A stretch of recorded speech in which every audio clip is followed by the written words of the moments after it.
Los secretos del Jesús negro, la adoración olvidada de Yahvé antes de la aparición de Israel.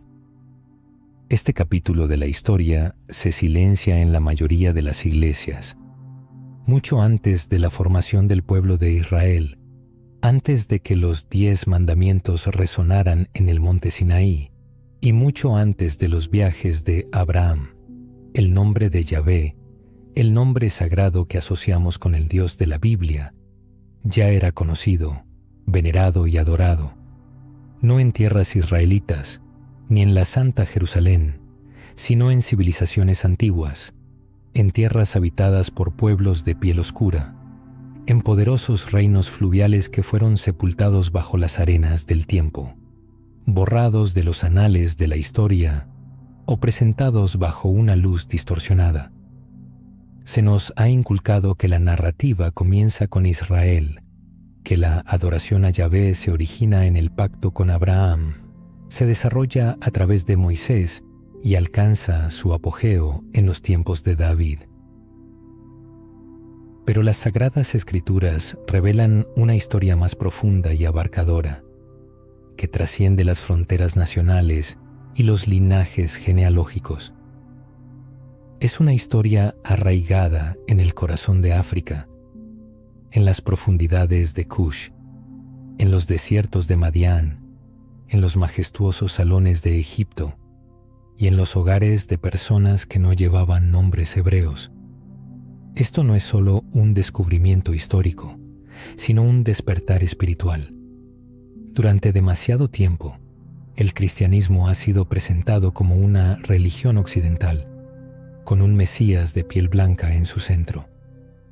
Pero la verdad bíblica nos señala otra dirección, hacia un Mesías que encontró refugio en Egipto, hacia profetas con raíces africanas, hacia hombres y mujeres que conocieron la voz de Yahvé mucho antes de la revelación del Sinaí. Es aquí donde se despliega este fascinante misterio. ¿Quién fue Melquisedec? Este misterioso rey sacerdote que honraba a Yahvé y bendijo a Abraham en su nombre. ¿Por qué el libro de Job, posiblemente el libro más antiguo de la Biblia, describe a un hombre con un profundo conocimiento de Dios, pero sin conexión alguna con Israel? ¿Cómo Jetro, el sacerdote de Madián, instruyó a Moisés en el arte de gobernar? ¿Por qué las Escrituras alaban las tierras de Cush y Etiopía, prometiendo que los adoradores vendrán de más allá de sus ríos? Y quizás la pregunta más asombrosa, ¿por qué el Hijo de Dios encontró refugio en África? No se trata de reescribir las Sagradas Escrituras, sino de leerlas sin prejuicios, de ver la mano de Yahvé donde la religión nos ha aconsejado no mirar. Se trata de reconocer que la historia de la salvación siempre ha sido global, diversa y trascendente a una sola nación. Los textos sagrados cobran vida, revelando no solo la grandeza de Dios, sino también la dignidad y el propósito de pueblos que la historia ha intentado relegar al olvido. Y quizás comprendamos que la imagen de Jesús que se nos ha presentado no se alinea completamente con la que Dios concibió originalmente. Regresemos al jardín del Edén, a África, a Yahvé antes de Israel, porque la verdad nunca se perdió, simplemente estuvo oculta a plena vista. 1. En el principio, Yahvé más allá del jardín del Edén. Comencemos con las primeras líneas del libro del Génesis. A menudo se nos dice que la relación de Dios con la humanidad comenzó con Abraham, pero al abrir la Biblia, descubrimos una imagen diferente. Vemos que el nombre del Señor, Yahvé, aparece desde el principio. En Génesis 4, después del trágico asesinato de Abel por Caín, se dice: entonces los hombres comenzaron a invocar el nombre del Señor. Esto fue mucho antes de Abraham, antes de Israel, antes de cualquier pacto o pueblo elegido. ¿Qué nombre invocaban? En el texto original hebreo es Yehuvah, es decir, Yahvé. El enigma del nombre Yakoa o Yahvé nos plantea la pregunta: ¿quién reveló este nombre sagrado a la humanidad? ¿Cómo surgió la adoración a Yahvé mucho antes del establecimiento de la ley, la aparición de los profetas y la edificación del tabernáculo?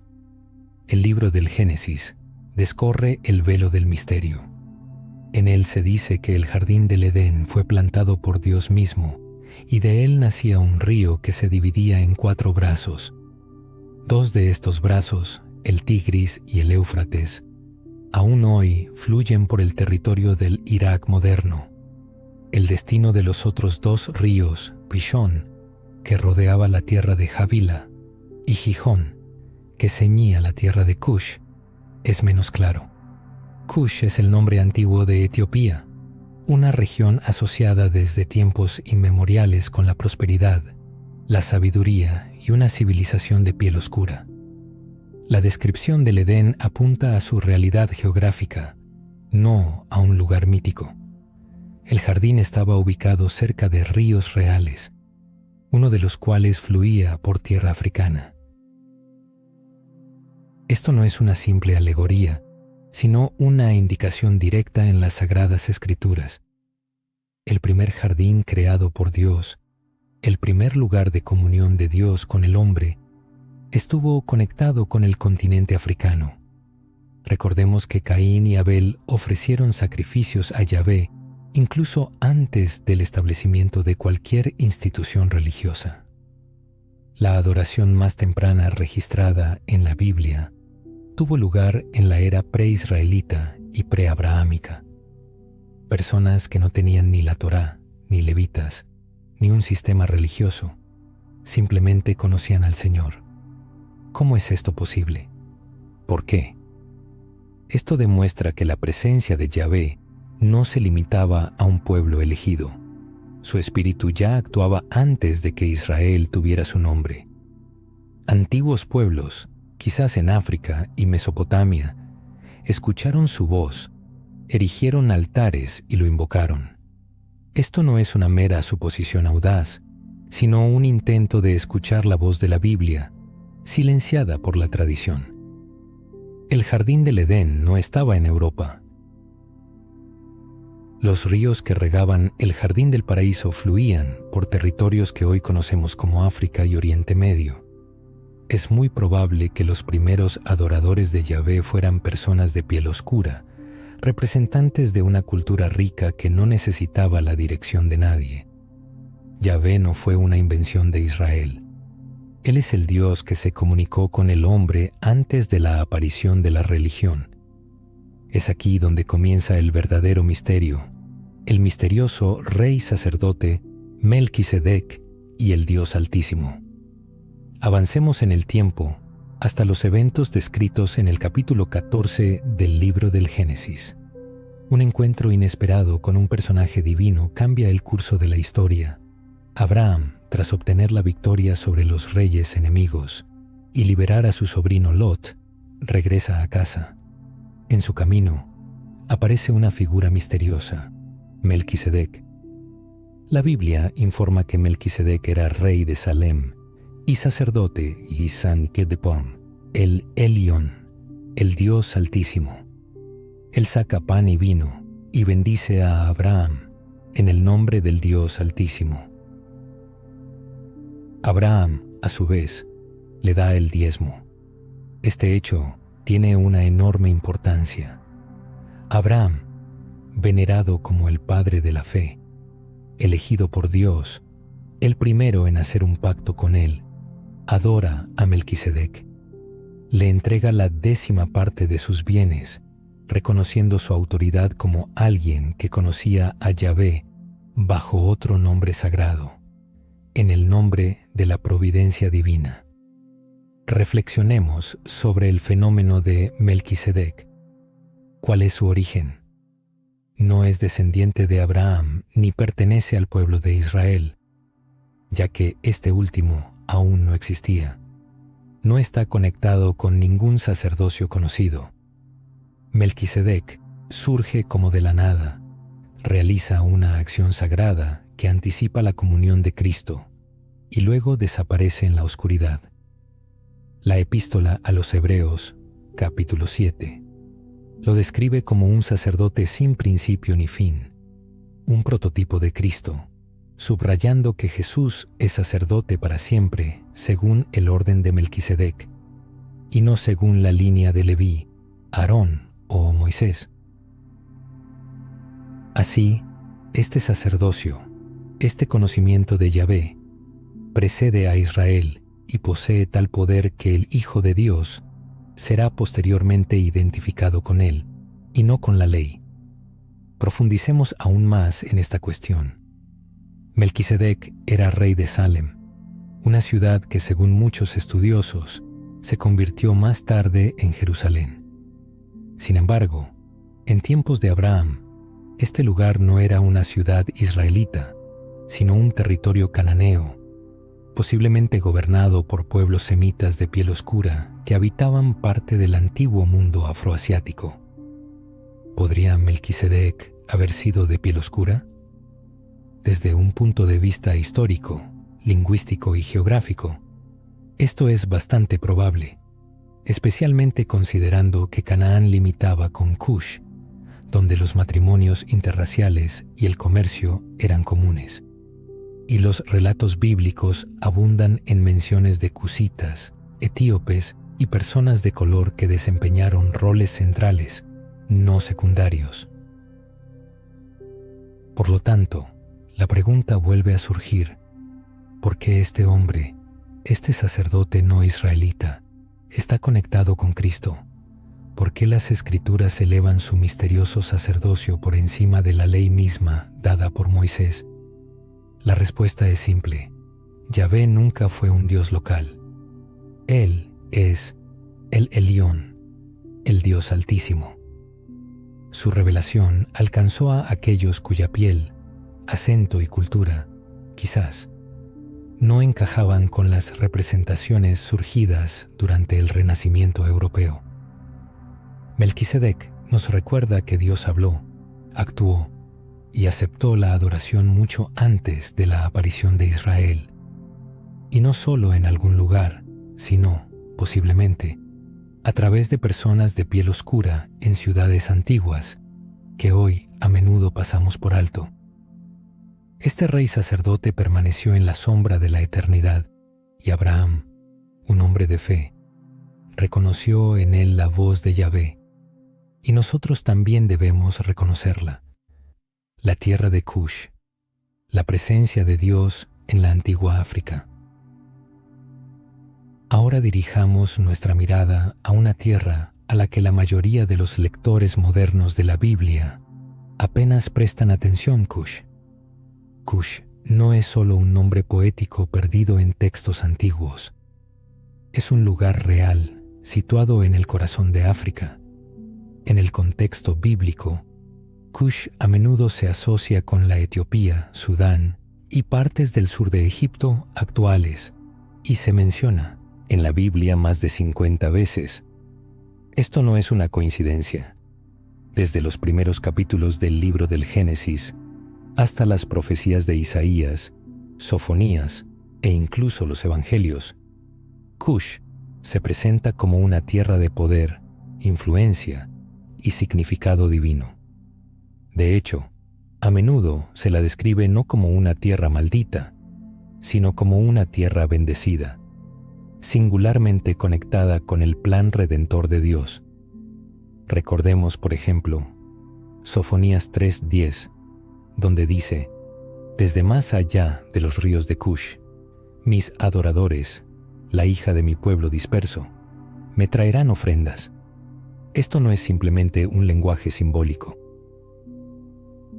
Dios habla a través del profeta, declarando que los adoradores de África, de Cush, un día vendrán y le traerán ofrendas, no como extraños o forasteros, sino como su propio pueblo. El pueblo elegido por Dios no fue el único que conoció su nombre. ¿Cómo podían las personas traer ofrendas sin saber a quién adoraban? ¿Cómo pudo el nombre de Yahvé llegar a ser conocido si nadie había oído hablar de él? Moisés, una figura clave en la historia de la ley, tomó una esposa cusita. Aarón y Miriam, su hermano y hermana, se opusieron a esta unión, posiblemente debido a prejuicios raciales, pero Dios apareció en una nube y los reprendió severamente defendiendo a Moisés y a su esposa. Dejó claro que el pacto no se basa en el color de la piel, la tribu o la raza. Dios no solo permitió esta unión, sino que la confirmó con su presencia.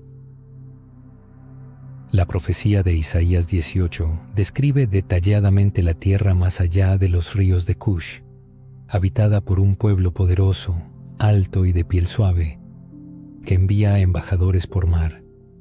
Dios los observa y los involucra en sus planes para que traigan ofrendas al monte Sión, el lugar de su nombre. Esto no es una mención casual, sino una importante profecía sobre África. Israel desempeña un papel central en la historia de Dios, tanto geográfica como históricamente. Sin embargo, la Biblia no aísla a Israel, sino que incluye a Cush, Egipto y Etiopía como participantes en el movimiento de Yahvé a lo largo de la historia. Dios estuvo en África mucho antes de la llegada de los misioneros y la traducción de la Biblia a las lenguas locales. El nombre de Yahvé era conocido allí mucho antes de que el cristianismo occidental designara a África como un campo misionero. La tierra de Cush fue parte del fundamento, no un pensamiento secundario. Dios, quien creó el Edén y los ríos que fluyen a través de África, se aseguró de que su nombre resonara en sus colinas mucho antes del Sinaí. Job y Jetro son dos figuras en la Biblia que a menudo son subestimadas. Muchos eruditos consideran el libro de Job como el libro más antiguo de la Biblia, posiblemente escrito antes del libro del Génesis. Si es así, Job podría ser el primer adorador de Yahvé mencionado en las Escrituras. Job no era israelita y no vivía en Canaán. No tenía la ley ni conexión con el sistema levítico. Sin embargo, conocía profundamente a Yahvé. Hablaba del temor del Señor, la justicia divina, el arrepentimiento y la misericordia. Ofrecía sacrificios por sus hijos e invocaba a Dios con intimidad y reverencia. ¿Cómo conoció a Dios? Yahvé no se escondía detrás de fronteras. Su voz alcanzó los confines de la tierra, y personas como Job caminaron rectamente ante él en tierras no, llamadas santas. Caminaron ante su rostro, llevando un testimonio de fe. Luego, la narrativa nos presenta a Jetro, el suegro de Moisés, un sacerdote madianita, quien, al igual que Job, no pertenecía al pueblo elegido de Israel y no había sido circuncidado según el pacto de Abraham. Sin embargo, en Éxodo, capítulo 18, él aparece en el desierto, se encuentra con Moisés y, al escuchar las grandes obras de Yahvé en Egipto, exclama: «Bendito sea Yahvé el Señor. Ahora sé que Yahvé es más grande que todos los dioses». Este sacerdote, que no pertenecía a Israel, alaba a Yahvé por su nombre, reconociendo su grandeza. Más aún, Jetro le da a Moisés un sabio consejo sobre la organización del liderazgo de Israel, y Moisés lo escucha. Este madianita, este sacerdote extranjero, influye en la estructura del pueblo que está a punto de recibir los mandamientos. Su consejo se convierte en una parte fundamental del gobierno de Israel. Aquí vale la pena detenerse y reflexionar. ¿Por qué Dios permitió que un no israelita, posiblemente un sacerdote del desierto de piel oscura, guiara a su profeta? ¿Por qué reveló su nombre y gloria a alguien que estaba fuera del pacto? La respuesta es simple. Dios nunca dejó de hablar. Siempre hubo adoradores ocultos. personas que, aunque no fueron invitadas a la historia visible, tenían corazones que ya reconocían la voz de Yahvé. Muchos de ellos, Job, Jetro, Melquisedec, vivían en regiones densamente pobladas por tribus africanas y semitas. No eran extraños, eran precursores. Por lo tanto, no hay que creer la mentira de que Dios comenzó su obra solo con Israel. Él tenía adoradores antes de la ley, antes del templo, antes de los rituales. Y algunos de ellos, quizás, se parecían más a la diáspora africana que a cualquier obra del Renacimiento. Cuando Dios se mueve, no espera permiso. Actúa en las sombras, susurra a quienes están dispuestos a escuchar, y aquellos a quienes menos esperamos, a menudo ya caminan con Él. 5. Jesús en Egipto. El Hijo de Dios encuentra refugio en África. Aquí llegamos a uno de los hechos más pasados por alto y subestimados en la vida de Jesús. Parte de su infancia la pasó en África. Sí, precisamente en África. El Evangelio de Mateo relata que, después del nacimiento de Jesús, Herodes, impulsado por la paranoia y la sed de sangre, decidió matar a todos los niños varones de Belén menores de 2 años. En respuesta, Dios envía un ángel a José en un sueño, advirtiéndole del peligro inminente y ordenándole huir. ¿Y a dónde envía Dios a su Hijo? No a Grecia, no a Roma, no a ningún otro país europeo, sino precisamente a Egipto. Vale la pena reflexionar profundamente sobre esto. En el Evangelio de Mateo 2, 13, 15 se dice: «Toma al niño y a su madre y huye a Egipto, y quédate allí hasta que yo te diga, porque Herodes buscará al niño para matarlo».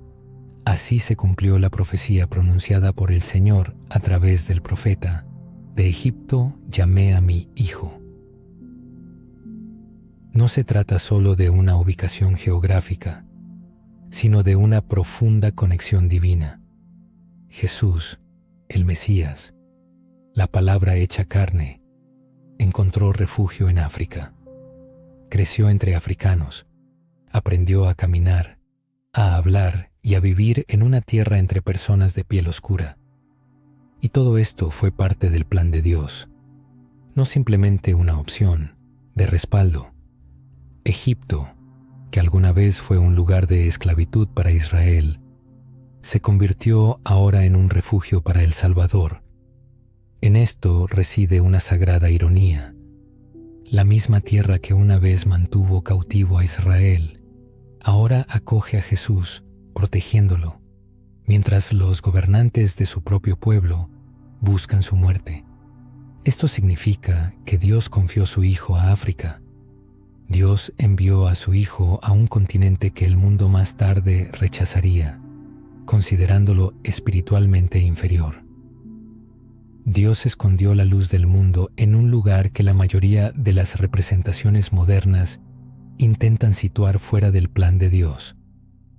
Pero la Biblia cuenta una historia completamente diferente. La historia de Jesucristo, como se descubre, se entrelaza con el continente africano mucho más estrechamente de lo que se suele creer.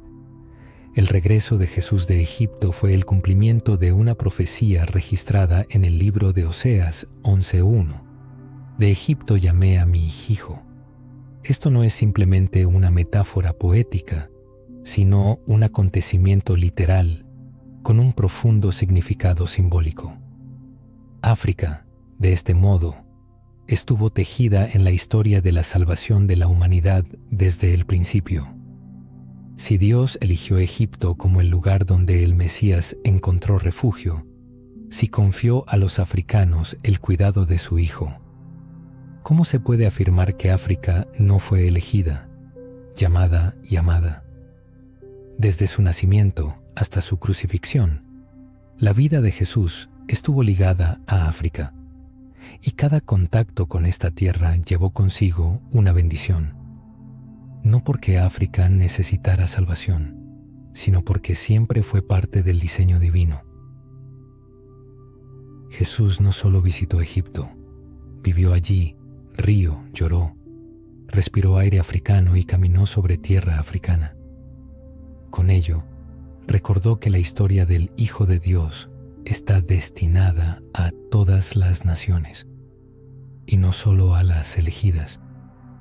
En el libro de los Hechos de los Apóstoles, que narra el nacimiento de la Iglesia cristiana, encontramos la confirmación de que el cristianismo no es una religión destinada originalmente solo a personas blancas. La Iglesia primitiva, surgida en Oriente Medio, se extendió rápidamente a África, llevando consigo el poder del Espíritu Santo. El capítulo 8 de Hechos relata la historia de uno de los primeros conversos gentiles al cristianismo, un eunuco etíope, un funcionario de alto rango encargado del tesoro de la reina Candace. Este hombre influyente, educado y rico, un respetado representante del reino africano de Kush, realizó un largo viaje a Jerusalén para adorar. Él ya conocía a Yahvé, buscaba al Dios de Israel, pero no comprendía la plenitud del Evangelio. Mientras viajaba en su carro, leyendo el rollo de Isaías, Dios envió al evangelista Felipe para que le explicara la profecía sobre Jesús. El etíope inmediatamente creyó y fue bautizado. Al regresar a casa, llevó el evangelio a África mucho antes de que el apóstol Pablo llegara a Europa. Es importante destacar que el primer misionero internacional en el Nuevo Testamento no fue Pablo, sino el converso etíope, un hombre negro de Kush. En Hechos 13:1 se menciona a Simón, llamado Níger, que literalmente significa negro, un líder espiritual negro de una de las iglesias primitivas más influyentes en Antioquía. Fue este grupo el que impuso las manos sobre Pablo y Bernabé, enviándolos en su primer viaje misionero. También se menciona a Lucio de Cirene, otro africano que ocupaba un puesto de liderazgo en la iglesia de Antioquía. Así, antes de que el evangelio llegara a Europa, ya prosperaba en África, no como una religión importada, sino como una continuación de la revelación de Yahvé, a quien los africanos ya conocían. La historia lo confirma también después de la era del Nuevo Testamento. La Iglesia Ortodoxa Etíope es una de las comunidades cristianas más antiguas del mundo, con raíces en la fe de aquel mismo eunuco, mucho antes de las cruzadas, la colonización y los misioneros occidentales. En África existían sus propias iglesias, teólogos y santos. El cristianismo no solo llegó a África, sino que siempre fue parte de ella, porque Yahvé era conocido allí desde el principio. La influencia de la imagen de Jesús y la revelación del león de la tribu de Judá. En la parte final de la Biblia, en el libro de Apocalipsis, surge una pregunta importante sobre la imagen de Jesucristo. A lo largo de los siglos, el mundo ha presentado al Mesías como de piel clara, cabello rubio y ojos azules, una imagen más creada por el arte europeo que por las sagradas escrituras. Sin embargo, el apóstol Juan, exiliado en la isla de Patmos, recibe una visión de Cristo resucitado que difiere radicalmente de la comúnmente aceptada. La descripción bíblica de Jesús en Apocalipsis 1:14 y 15 presenta un contraste vívido con las representaciones tradicionales. Su cabello se describe como lana blanca, texturizado y denso, y sus pies como bronce bruñido, como si ardiera en un horno, oscuros y resplandecientes. Esta descripción física, a menudo ignorada o reinterpretada por las iglesias, apunta a una herencia africana. La representación de Jesús tiene un profundo significado espiritual.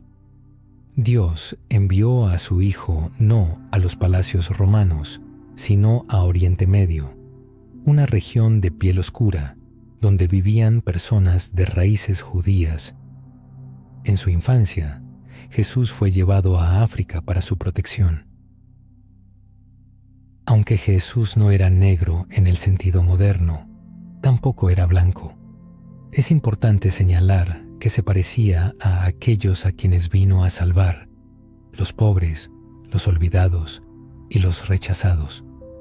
El león de la tribu de Judá, arraigado en la tribu de Judá de Israel, está conectado con África a través de Cush, Egipto y Etiopía. En Apocalipsis 5:5 es el león de la tribu de Judá, Jesús, quien se levanta con poder, y los cielos responden con adoración de cada nación, tribu y lengua. Esto incluye no solo a Israel y Roma, sino a todos los pueblos de la tierra, incluidas las tribus africanas. La visión de Apocalipsis tiene una escala global. El coro de adoradores es diverso y multicolor. La sala del trono celestial está llena de cultura y coronas de toda la tierra. Esto incluye a cada persona y a sus antepasados, incluidos aquellos que invocaron a Yahvé antes de la formación de Israel. Jesús no vino para ajustarse a los marcos terrenales, sino para romperlos y convocar un reino donde el color de la piel no define el valor. La verdad de su imagen, largamente distorsionada, debe verse no solo en las obras de arte, sino en la persona de cada individuo. Cuando nos damos cuenta de que Jesús se parecía más al oprimido que al opresor, comprendemos que siempre se pareció a nosotros. La verdad oculta a plena vista, Yahvé antes de Israel. La pregunta inicial de si Yahvé era conocido antes de la aparición de Israel encuentra su respuesta en las profundidades de las Sagradas Escrituras. No son opiniones sesgadas o interpretaciones revisadas, sino la propia palabra de Dios la que testifica con una claridad cristalina. Sí, sin duda, Yahvé fue venerado mucho antes del surgimiento del pueblo israelita. Mucho antes de Abraham, los creyentes invocaban el nombre del Señor. Melquisedec lo bendijo por su nombre antes de Moisés. El justo Job lo invocó incluso antes de que se estableciera la ley. Jetro, el suegro de Moisés, instruyó a otros con su sabiduría antes de que Israel se convirtiera en nación. Mucho antes de la construcción del templo, los adoradores en Cush y Egipto le ofrecían sacrificios, e incluso el Salvador encontró refugio en África, protegido por aquellos a quienes muchos intentaron relegar al olvido en las Sagradas Escrituras. Esta verdad es tan antigua como el mundo, pero durante mucho tiempo permaneció en las sombras. Ahora recupera su fuerza, ya que vivimos en tiempos en que el velo cae de nuestros ojos. Aquellos a quienes se consideraba en la periferia se dan cuenta de que siempre estuvieron en el centro mismo de los acontecimientos. Las representaciones engañosas se desmoronan y el león de la tribu de Judá vuelve a rugir, no solo en una nación, sino en toda la tierra, no solo en un idioma, sino en cada dialecto. Yahvé siempre fue el Dios de toda la tierra, y mucho antes de la existencia del pueblo conocido como Israel, Él era conocido, incluso en África. ¿Qué significa esto para cada uno de nosotros? Significa que nadie ha sido olvidado. El color de la piel, la herencia, la historia de cada persona importan a los ojos de Dios. No se necesita el permiso de nadie para invocar a Yahvé. Quizás los antepasados ya lo hacían mucho antes de que el mundo reconociera su derecho a la fe. No se trata de una declaración de superioridad, sino del reconocimiento de la soberanía omnicomprensiva de Dios. Conociendo esta verdad, no se puede permitir que el mundo menosprecie la propia fe. El Dios de Israel es también el Dios de Cush. El Dios de Abraham es también el Dios de Job. El Dios de Moisés es también el Dios que guió a Melquisedec. Jesús, descrito en los Evangelios, conoció el toque de Egipto antes de ascender al trono de David. La adoración a Yahvé no comenzó con Israel, comenzó con la humanidad y culminará en gloria universal, cuando cada tribu y lengua le rindan alabanza.